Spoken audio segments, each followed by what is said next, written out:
मुकद्दर का खेल। गांव बेलापुर की सुबह किसी पुराने चित्र की तरह थी। खेतों में झूमती हरियाली, पक्षियों की चहचहाहट और बैलगाड़ियों की गड़गड़ाहट। इस गांव में रामू काका अपने छोटे से कच्चे मकान में अपनी बेटी गुड़िया के साथ रहते थे। गुड़िया की माँ का देहांत उसके बचपन में ही हो गया था और रामू काका ने उसे माँ और बाप दोनों बनकर पाला था। गुड़िया पढ़ाई में बहुत तेज थी, लेकिन गरीबी के कारण उसकी पढ़ाई अधूरी रह सकती थी। रामू काका गांव में मजदूरी करते थे और उनके लिए दो वक्त की रोटी जुटाना भी कठिन था। फिर भी उन्होंने ठान लिया था कि चाहे जो भी हो, वे अपनी बेटी को पढ़ाएंगे। गुड़िया को पढ़ाई का बहुत शौक था। जब भी उसे समय मिलता, वह अपनी किताबें खोलकर पढ़ने लगती। गांव के सरकारी स्कूल के मास्टर साहब ने भी उसकी प्रतिभा देखी और उसकी मदद करने का निश्चय किया।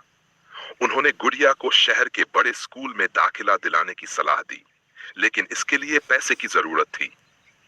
रामू काका के पास पैसे नहीं थे, लेकिन उन्होंने हार नहीं मानी। उन्होंने गांव के साहूकार लाला हरिराम से उधार लेने का फैसला किया। लाला बहुत लालची था, लेकिन उसने कहा, अगर 1 साल के भीतर उधारी नहीं चुकाई तो तुम्हारी जमीन मेरी हो जाएगी। रामू काका ने भारी मन से कर्ज ले लिया, क्योंकि उनके लिए गुड़िया की पढ़ाई सबसे ज्यादा मायने रखती थी। संघर्ष की राह गुड़िया अब शहर के स्कूल में पढ़ने लगी। उसे वहां के माहौल में ढलने में कुछ समय लगा, लेकिन उसकी मेहनत रंग लाई। धीरे धीरे उसने स्कूल में सबसे अच्छे विद्यार्थियों में अपनी जगह बना ली। गांव वालों को भी उस पर गर्व होने लगा। लेकिन रामू काका की मुश्किलें बढ़ती जा रही थी। शहर की पढ़ाई के खर्चे, लाला का कर्ज और गांव में घटती मजदूरी, इन सब ने उन्हें चिंतित कर दिया। उन्होंने दिन रात मेहनत की, लेकिन जितना कमाते वह काफी नहीं था।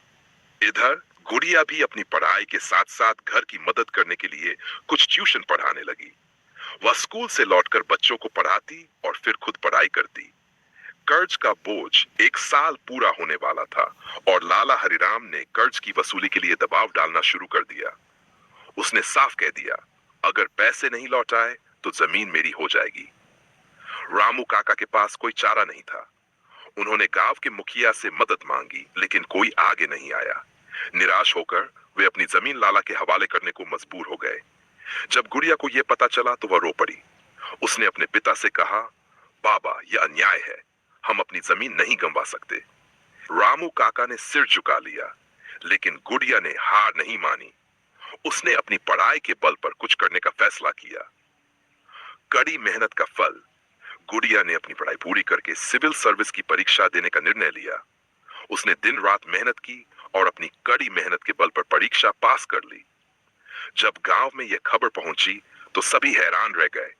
एक गरीब मजदूर की बेटी अब अफसर बन गई थी। अब गुड़िया के पास ताकत थी। उसने लाला हरिराम के खिलाफ कार्रवाई की और उसकी अवैध संपत्तियों की जांच शुरू करवाई। जल्द ही यह पता चला कि लाला ने कई लोगों को ठगकर उनकी जमीनें हड़प ली थीं। सरकार ने उसकी संपत्ति जब्त कर ली और गुड़िया को अपनी जमीन वापस मिल गई। न्याय की जीत जब गुड़िया अपने पिता के पास पहुंची और उन्हें अपनी जमीन के कागजात दिए, तो रामू काका की आंखों में आंसू आ गए।